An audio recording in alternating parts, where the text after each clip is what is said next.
Hi, my name is Talk Corrado and I'm a PhD student from the University of Wisconsin. I'd like to start by thanking the organizers for giving me a chance to share my work here.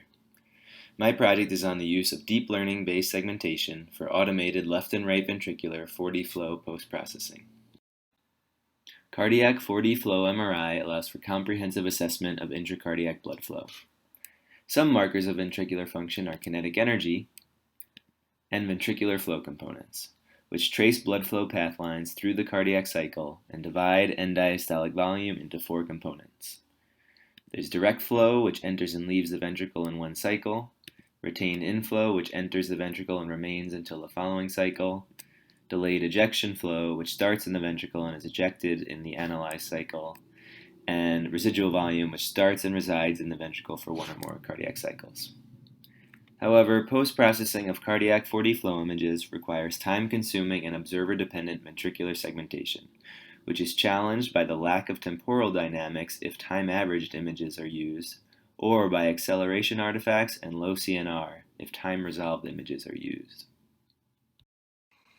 Substantial progress in ventricular segmentation for cardiac 4D flow has been made by the Linköping group in Sweden. They've demonstrated automatic biventricular segmentation of 4D flow using atlases and non-rigid registration.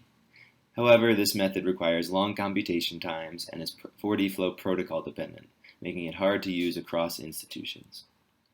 Another approach from the Linköping group uses manual segmentation of short-axis bSSFP cine images, followed by registration of this dataset to 4D flow MRI to correct for movement between the two scans.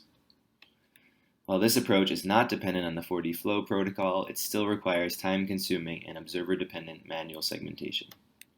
In this work, we expand on this method by using a recently published deep learning algorithm for automatic bSSFP segmentation, applying that to this registration framework, and evaluating this method's performance for automated intracardiac flow processing. We first used transfer learning on the fully convolutional network published by Bai et al. To improve performance.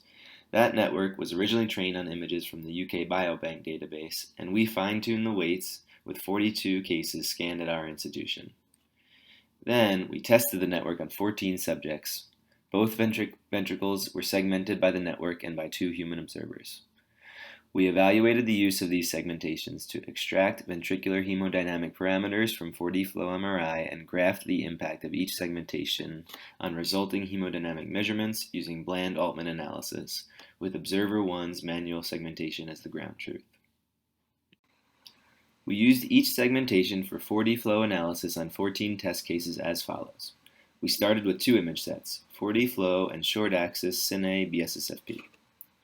First, we segmented the short-axis images, either with the deep learning network or manually by one of 2 human observers, segmenting each time frame and slice.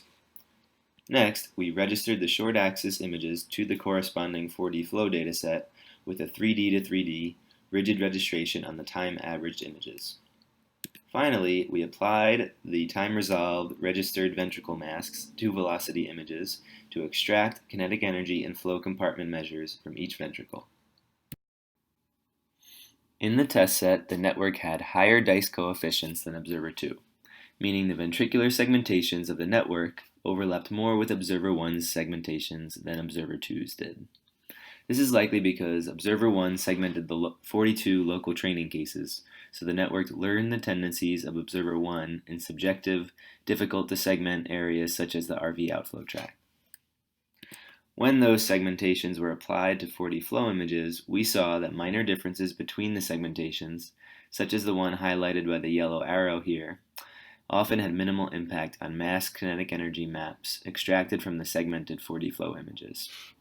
The RVOT was a common area for discrepancies between the segmentations due to the difficulty in visualizing the pulmonary valve on short-axis images. When looking at the impact of the different segmentations on ventricular flow components, the finding is similar. Again, we see that minor differences between the segmentations have minimal impact on the extracted hemodynamic parameters. In this case, the flow fraction in each of the 4 compartments in this typical example case. When we look at Bland-Altman analysis with observer 1 as ground truth, on kinetic energy values extracted from each segmentation, we see that compared to observer 2, the network had narrower limits of agreement and a smaller bias in the left ventricle. In the right ventricle, the findings are similar, with narrower limits of agreement and smaller bias for right ventricular kinetic energy for the network than for observer 2. The limits of agreement were narrower by 62%, 6%, 24%, and 40% for LV systolic, LV diastolic, RV systolic, and RV diastolic kinetic energy, respectively.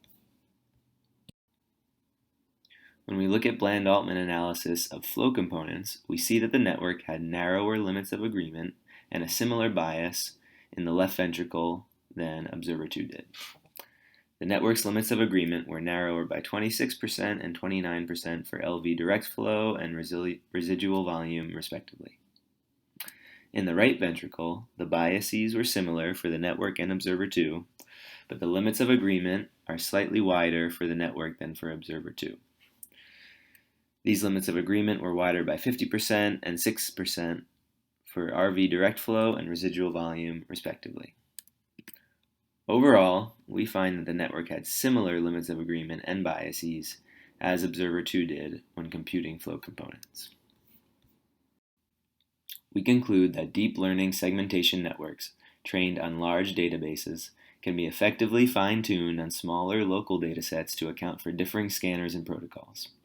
In this case, we achieved acceptable performance with only 42 cases for fine-tuning, segmented by just one observer.